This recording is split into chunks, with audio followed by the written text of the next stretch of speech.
Buenos días, Susana. Feliz Día de la Patria. Igualmente, muchas gracias y acá estamos, muy bien. Bueno, nosotros sabemos o estudiamos en la escuela acerca de los que fueron protagonistas de esta fecha, de este hito dentro de nuestra historia que es tan importante, porque bueno, de él van a irse desprendiendo distintos hechos, ¿no? Pero a mí me gustaría hoy que habláramos un poco de algunos de los protagonistas, por lo menos, que los sacáramos un poco del bronce y los bajáramos al nivel humano, cómo eran, quiénes eran, de dónde venían, cuáles eran sus procedencias. Por ejemplo, algunas de las figuras más relevantes, ¿no? Las más conocidas de la Revolución de Mayo. Los principales actores y protagonistas de la Revolución de Mayo son el virrey, en primer término. No lo ninguneemos porque por el hecho de que sea español y virrey, ¿no? Que es Baltasar Hidalgo de Cisneros. Ese es el campo opuesto al revolucionario, digamos. Y en el campo revolucionario la figura principal, sin duda, es Cornelio Saavedra, aunque se lo ha querido escamotear. Ajá. Se lo ha querido desplazar y sustituirlo por la figura de Mariano Moreno, a tal punto que la literatura histórica post-Casero, Pavón, que es cuando empieza la historiografía argentina, que es cuando empieza a escribirse sobre la historia argentina, hablan de Mariano Moreno como el numen de la Revolución de Mayo, es decir, como la figura estelar de la Revolución de Mayo. Bueno, veamos cómo es esto. Hablé de Baltasar Hidalgo de Cisneros, un hombre que pertenece al arma de la Marina, que tuvo actuación militar destacada en España, de modo que estaba muy lejos de ser un cobarde o un pusilánime, como por ahí los textos escolares quieren insinuar del virrey. Un hombre de conducta política honrada, y doy el fundamento a estas dos aseveraciones, que no era ni cobarde ni pusilánime y que tuvo una conducta política honrada. Cisneros peleó en la batalla de Trafalgar, la gran batalla de Trafalgar, donde decenas de naves se enfrentaron en el Atlántico frente a Cádiz. La flota inglesa al mando del comodoro Nelson y la flota franco-española al mando de Villeneuve, el francés, de muy mala actuación. Bueno, de hecho en esta batalla de Trafalgar participa Cisneros y esta batalla consagra el dominio universal de la Marina inglesa. Sí, si tenemos que fijar una fecha en donde la Royal Navy se consagra como la primera marina del mundo, es a partir de la batalla de Trafalgar. En 1805, sí, en la cual participó el virrey, no era virrey en ese momento, claro, Baltasar Hidalgo de Cisneros. Bueno, será designado como virrey del Río de la Plata y es así que llega en el año 1809 a Buenos Aires a reemplazar al virrey Liniers, que es francés y que obtuvo el virreinato en mérito a su actuación destacadísima contra los ingleses cuando estos invadieron Buenos Aires en 1806 y 1807. Bueno, no solo invadieron Buenos Aires, también ocuparon Montevideo, sí, Colonia, sí, la Banda Oriental. Bueno, eso es en cuanto a su conducta como hombre de armas. Y hablé de la honradez política de Baltasar Hidalgo de Cisneros. Cuando llegan noticias a Buenos Aires de que se ha perdido España, que las tropas invasoras francesas habían ocupado la totalidad de la península, que no había rey, que todo aquello estaba perdido,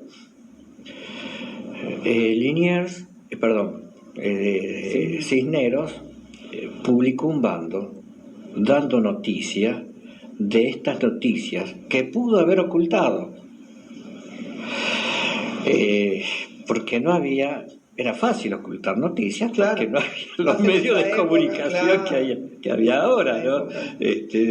La gente se enteraba por bandos que se publicaban y se colocaban en las puertas de las iglesias, en los sitios principales, en las plazas, pero no ocultó nada. Y es más, habla en ese bando de, ante la certeza o ratificación de la pérdida total de España, estaba dispuesto a la convocatoria de un cabildo para analizar los acontecimientos y resolver en consecuencia. Claro. Que así fue. Porque el cabildo era la parte central, ¿no es cierto?, donde todo lo que tenía, todo lo atinente a la ciudad pasaba por el cabildo, era la caja de resonancia de todas las decisiones que eran atinentes al pueblo, ¿no? Efectivamente, porque el cabildo además es la que le da identidad institucional y jurídica a la ciudad. Claro. Es decir, la ciudad no es el número de habitantes, la ciudad no es el número de familias, la ciudad es el cabildo. Ajá. España cuando funda una ciudad es porque tiene cabildo. Ajá. Independientemente del número de sus habitantes, podía haber 15 familias y 55 perros, pero era ciudad porque había cabildo. Y allí en el cabildo, para hacer una comparación, como para que la gente entienda, se reunían lo que hoy serían todos los poderes que nosotros, las divisiones de poderes que tenemos. Claro. El ejecutivo, el legislativo, exactamente, el judicial, todo. El judicial, claro. Expresado en los alcaldes de primero y segundo voto. Sí, efectivamente. No es como el municipio hoy. Claro, ¿no? Exactamente. Tenía como para que la gente tenga una idea de por qué es tan importante el cabildo. Muy importante, hasta que dejó de serlo porque lo suprimió Bernardino Rivadavia allá por el año 1821. Es decir, regresa de Europa, está encandilado con ciertas ideas europeas y entiende que el cabildo es un resabio colonial, que ya no tiene su razón de ser, etcétera, etcétera. Bueno, suprime los cabildos y en su lugar crea otras instituciones como el juzgado de paz. Bueno, pero volviendo a los personajes, Cisneros, listo. Buen militar y hombre hasta ahora correcto en su gobierno aquí en el Río de la Plata. Muy bien. Ya vamos al otro bando, al bando nuestro, llamémosle así, el bando revolucionario. Saavedra es el protagonista de la Revolución de Mayo. Convalido esta afirmación con los siguientes hechos, nada más que puntualizo hechos. Cuando llegan estas noticias de que España se ha perdido y que Cisneros no oculta, sino que las publica en bando, Saavedra está en su quinta en San Isidro. Se viene de su quinta a la ciudad y en esa reunión, en lo de Viamonte, militar, y luego en lo de Nicolás Rodríguez Peña,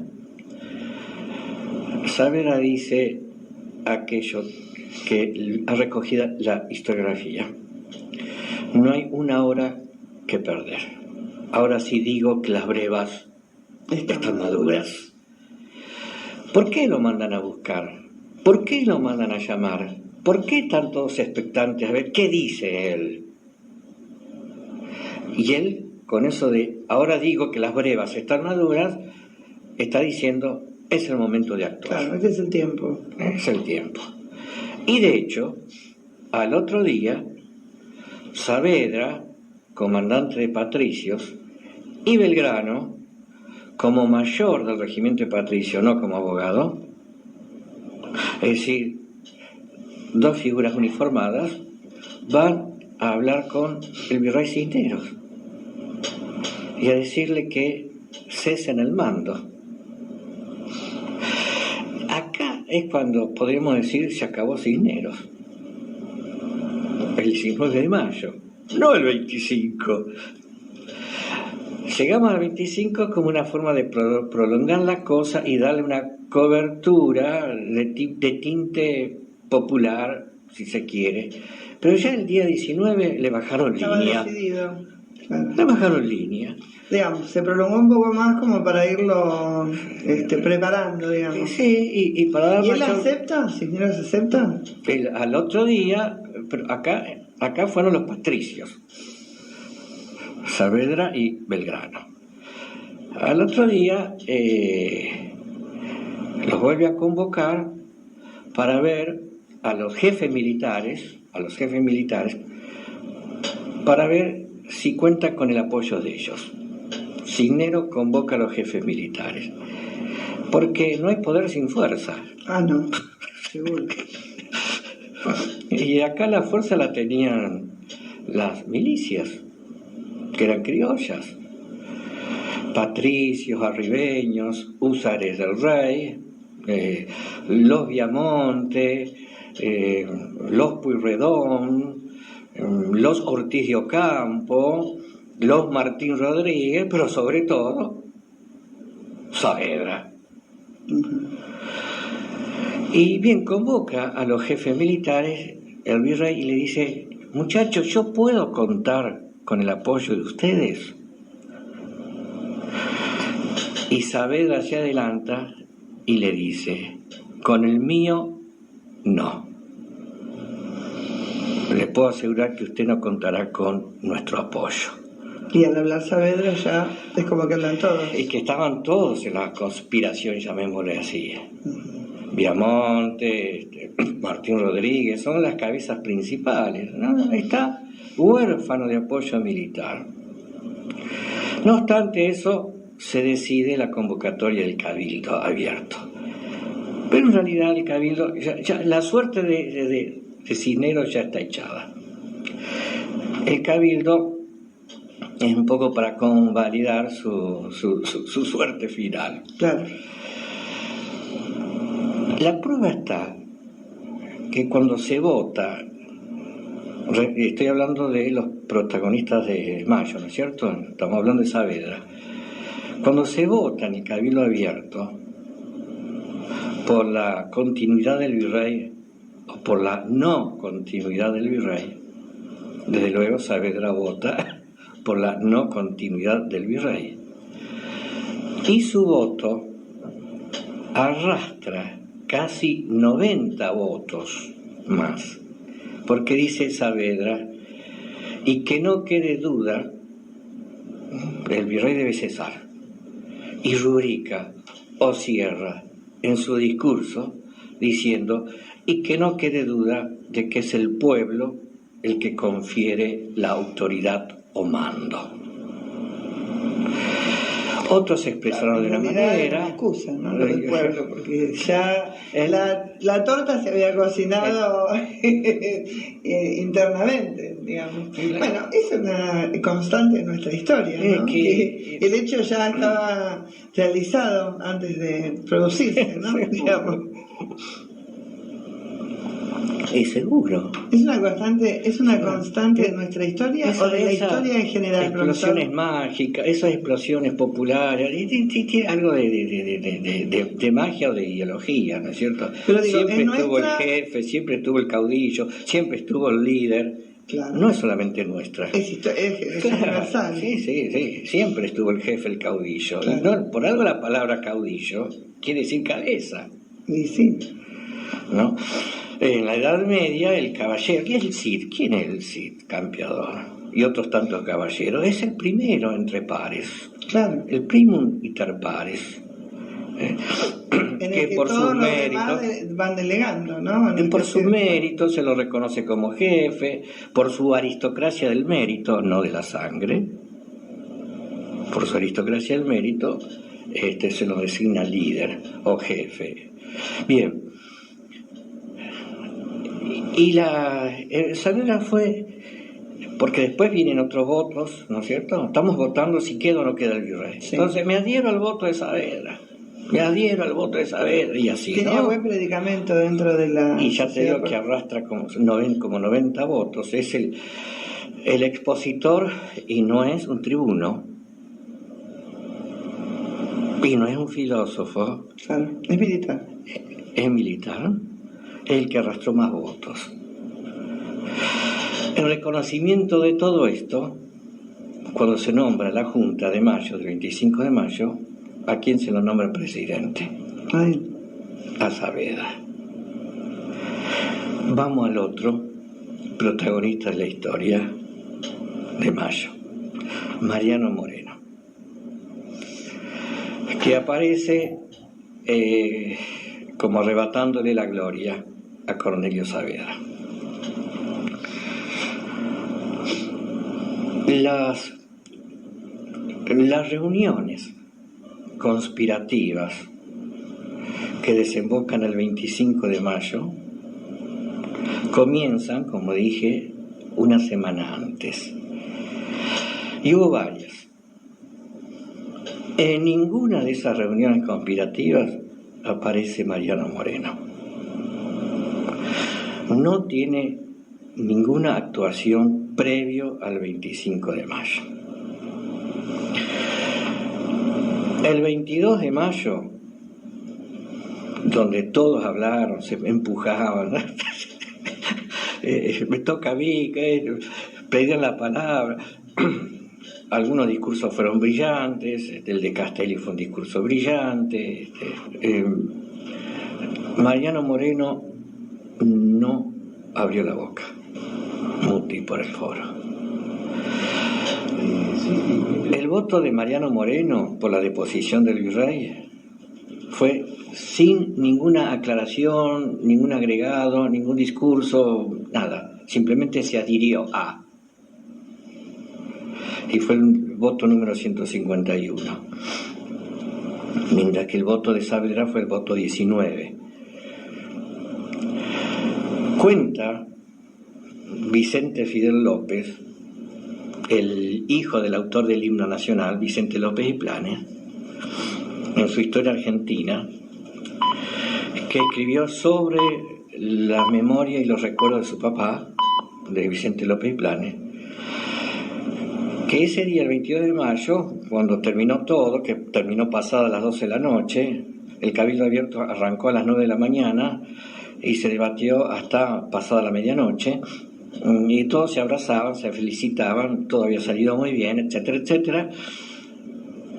Y Vicente López y Planes ve a Mariano Moreno en un rincón del recinto del Cabildo, dice, acurrucado y taciturno. Y se le acerca Vicente López y Planes. ¿Cómo le va, doctor Moreno? ¿No está contento? Hemos triunfado. Y Moreno le dice, si yo he votado por ustedes, fue por la majadería, un vocablo que ya no se usa. No sé. Fue por la majadería de Martín Rodríguez. Ese es el numen de la Revolución de Mayo. ¿Y todos los ¿Cómo aparece? Se le atribuye a Moreno, entonces. Ahora vamos.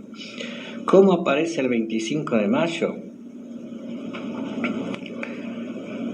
En la Junta, ¿no es cierto? Sí, sí. En la Junta del 25 de mayo. La Junta del 25 de mayo está constituida por 9 miembros. El lugar número 9 lo ocupa Mariano Moreno.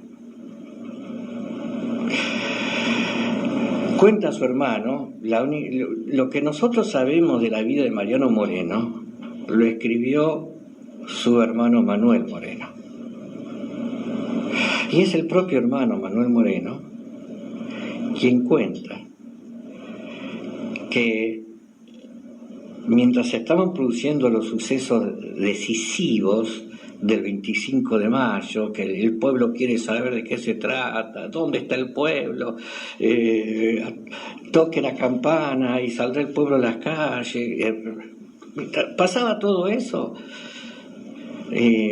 Mariano Moreno estaba en casa de un amigo en conversaciones intrascendentes. Esto lo cuenta Manuel, su hermano. Y cuando le llegó la noticia de que había sido designado miembro de la Junta, Mariano Moreno se enojó, porque había sido una decisión inconsulta. Y estuve tentado, dice Manuel, que dijo, el hermano, dice que estuve tentado de ir a la audiencia, que era la institución más española, más realista que había en Buenos Aires, bueno, un virreinato, ya que los cabildos estaban integrados por criollos. Estuve tentado de ir a la audiencia a plantear mis quejas por esa designación inconsulta. Así llega Mariano Moreno. Y la pregunta es, si no tuvo actuación previa, ¿qué pasó? ¿Cómo es que llegó? Si no tiene antecedentes, ¿cómo es que llegó? Y aquí entran las especulaciones. Según algunos autores, inclusive autores pro Moreno, dicen que llegó a ese puesto colocado por la diplomacia inglesa. Era el hombre de Inglaterra en la Junta. Novedoso esto para mí. ¿Y qué pasa con los jóvenes Belgrano y Castelli? Porque Belgrano realmente era muy joven en ese momento. Y sí, tenía 40 años. Claro, 40 años, nace en el 70, Belgrano. Sí, Belgrano en el 70 y muere en el 20, tenía 50 años cuando muere Belgrano. Claro. ¿Qué pasa con hombres jóvenes? Una cosa que llama la atención es por qué apenas constituye la Junta y donde se decide enviar expediciones militares al interior, se lo envía a Belgrano al Paraguay. Da la impresión como que se lo querían sacar de encima. Desde luego, esto no se lo puedo afirmar, no hay nada que lo convalide, pero queda por lo menos esa impresión. Y Castelli, por Mariano Moreno, es enviado como representante de la Junta a los pueblos del interior. Usted decía que habían tenido una alocución brillante. Sí. En el Cabildo del 22 de mayo tiene una actuación brillante. Él desarrolla la teoría sobre la cual descansa jurídicamente, la filosofía de la revolución. Ideológicamente, la filosofía de la Revolución de Mayo. Porque al pedido de deposición del virrey había que darle un fundamento. Claro. ¿Era abogado Castelli? Sí. Había que darle un fundamento. Y ese fundamento se lo da en forma realmente brillante Juan José Castelli. Que no es la primera vez que dice lo que dijo en el 22 de mayo. 2 años antes, en 1808, había sido sometido a juicio un señor por Parguasien, se llamaba, por sus intentos un tanto subversivos, vamos a simplificarlos, en el sentido de ya ir sacando al virrey y traerla a Buenos Aires a la hermana de Fernando VII, que era la princesa Carlota, sí. Carlota Joaquina, princesa regente en el Brasil, estaba casada con el que iba a ser rey de Portugal y Brasil, que dicho sea de paso, según el embajador francés en Lisboa, que conoció y trató a Carlota Joaquina, esta palabra del francés era más fea que la fealdad misma. Bueno, la familia de Fernando VII no se ha caracterizado precisamente por su belleza, ¿no? Empezando por la reina María Luisa. Yo creo que Goya fue despiadado al marcar esos retratos donde se ve toda la degradación de esta familia, ¿no? Sí, de estos últimos Borbones, sí, ¿no? De estos últimos Borbones. Sin embargo, en Carlos IV creo que el pintor Goya lo respetó, un poco, algo de su grandeza o su nobleza, ¿no? Claro. Pero el resto, despiadado Goya. María Luisa, sí. Bueno, aparte, es una caricatura. Pero casi. Aparte María Luisa se las traía, ¿no? Se las traía. Su vida privada, con el valido Godoy, sí, el favorito del rey. El favorito del rey. Y de la reina, también. Desde luego, ¿no? Pero la hermana de Fernando VII, que está en Brasil en este momento, aspira a ser coronada en América. Ajá. Debido a que Fernando VII está preso. Estaba preso, claro. Hay una cefalía, una ausencia, una vacancia. Los Borbones han enajenado sus derechos a favor de Napoleón. Claro. Y ella, que es Borbón, que es hija de Carlos IV, claro, dice, no, momento. Por derecho. Entonces aspira. Y en eso anduvo Belgrano, anduvo Castelli, el llamado grupo carlotista. Ah, sí. ¿No? Y Parvacien traía desde Río de Janeiro algunas instrucciones. Bueno, la cuestión es que lo tuvo que defender es sorprendido, es detenido, es sometido a juicio, y quien lo defiende Castelli. Estamos hablando de 1808, y ya en la defensa que hace de este individuo, Castelli anticipa, de alguna manera desarrolla los argumentos que después volcaría en el Cabildo Abierto del 22 de mayo. Hubo religiosos también en la Revolución. ¿Qué papel tuvieron esos religiosos y de qué manera se comportaron? Yo no tengo duda que la Revolución de Mayo nació en los cuarteles y del brazo de la iglesia. Bueno, más o menos como siguieron mucho tiempo después surgiendo, ¿no? La historia se repite. En los cuarteles, con un ejército que había sido probado en combate con las invasiones inglesas, y gracias al cual América Española no pasó a ser dominio de la corona británica. Y la Iglesia en la Revolución de Mayo tuvo su participación. Veamos. El tercer grupo más numeroso que concurrió al Cabildo Abierto, el tercer grupo fue el grupo eclesiástico. El primer grupo, el número, el mayor número de asistentes, ¿quiénes eran? Por todo lo que venimos diciendo. Los militares. Los militares. El segundo grupo, ¿quiénes eran? Los intelectuales. No. No. Perdóname la trampa que te hice. Los comerciantes. Y el otro gran poder, me olvidaba, la banca. Y claro, el tercer grupo, los eclesiásticos, y después vienen los letrados, los abogados. Después. Claro. Sí. Esto es importante fijarlo.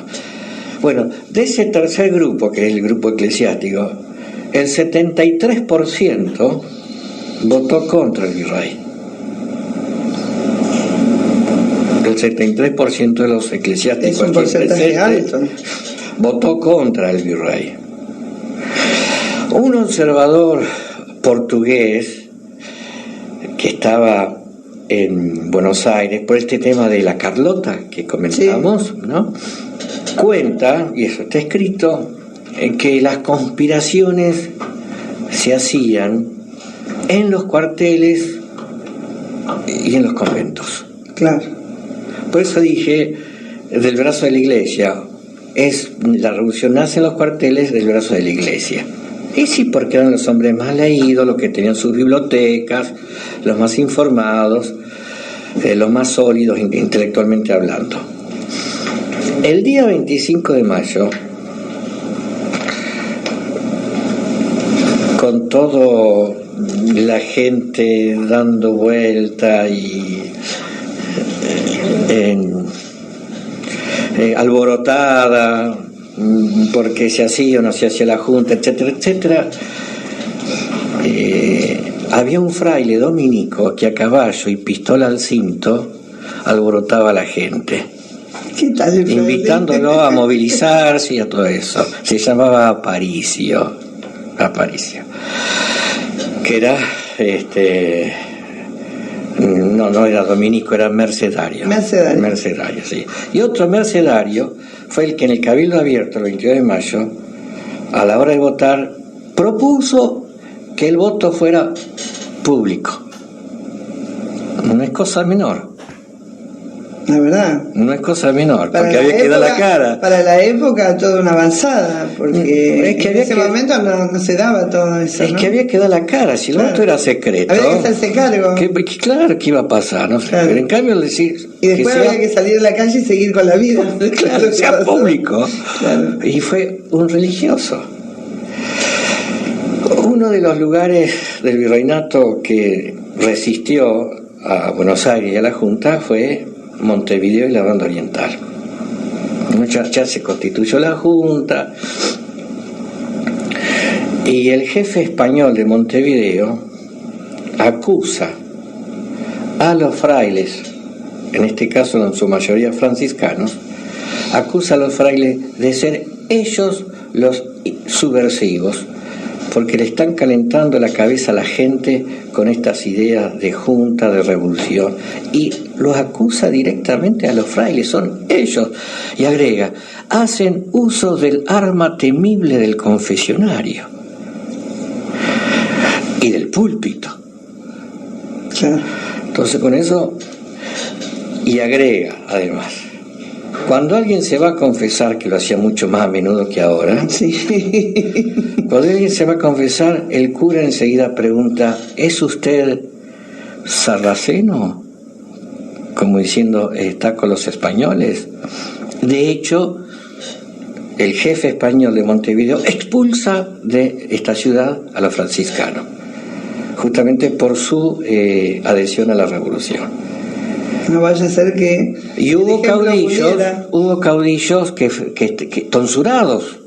Al decir caudillo estoy diciendo de caballo, lanza y trabuco. Sí, sí. Como por ejemplo Ildefonso Muñecas, un tucumano, que fue rector de la Universidad de Cusco. Bueno, prácticamente en todos los hechos importantes de nuestra historia, hablemos del 9 de julio de 1816, hablemos de San Martín en su campamento cuando está por empezar el viaje, ¿no? Desde el campamento del Promodillo, siempre hay un sacerdote que está aportando, llevando una idea, influyendo. Lo que pasa que para los que estudiamos esto no es novedoso, desde luego, pero para otros sí, quizás. A partir de la ley 1420 de 1884, enseñanza gratuita, laica y obligatoria, todo lo que significara participación de la Iglesia en los magnos acontecimientos de la historia argentina fue silenciado o tapado. Por eso que por ahí sorprende estas cosas que uno dice. La participación del párroco de San Lorenzo en la batalla de San Lorenzo, en la de San Martín. Importantísimo. La participación de, como te digo, de curas en la guerra de guerrillas, en el norte argentino y en el Alto Perú. tonsurados y sotanudos. Claro. Y en la batalla de Salta, Belgrano tenía 8 capellanes consigo. 8 capellanes consigo. La gente que siempre tienen tanto eco y que me dicen, yo me siento y lo escucho al profesor Tabossi y me encanta escucharlo por la forma que tiene de explicar, de contar los hechos, no es absolutamente aburrido, nada, aprendo mucho. ¿Qué significa hoy la Revolución de Mayo? Dada el estado de materialismo en que estamos inmersos, la Revolución de Mayo no significa otra cosa que un recordatorio histórico. Sí significaría, si nosotros rescatamos procederes, conductas y el mundo espiritual en que aquella gente se movió. Y eso no se ve hoy acá entre nosotros. ¿Algún día revertiremos eso? Sí. Las generaciones pasan, pero las conductas pueden tornarse emblemáticas. El hombre por naturaleza necesita de ejemplos, el hombre por naturaleza necesita de referentes, y esa es la importancia de la historia. Es una referencia para dar respuesta a acontecimientos actuales que a veces nos desconciertan. Ante una situación actual que nos desconcierta, ¿qué hacemos? ¿O qué deberíamos hacer? Mirar a la historia. Claro. Pero para eso también tenemos que tener planes de estudio donde la historia tenga un lugar relevante, ¿no? Sí. No como se ha hecho últimamente, que se la ha recortado, que se la ha dejado de lado. Y una historia no ideologizada. Claro. Le agradezco mucho, como siempre. Y como empezamos, feliz Día de la Patria. Muchas gracias igualmente. Enseguida volvemos.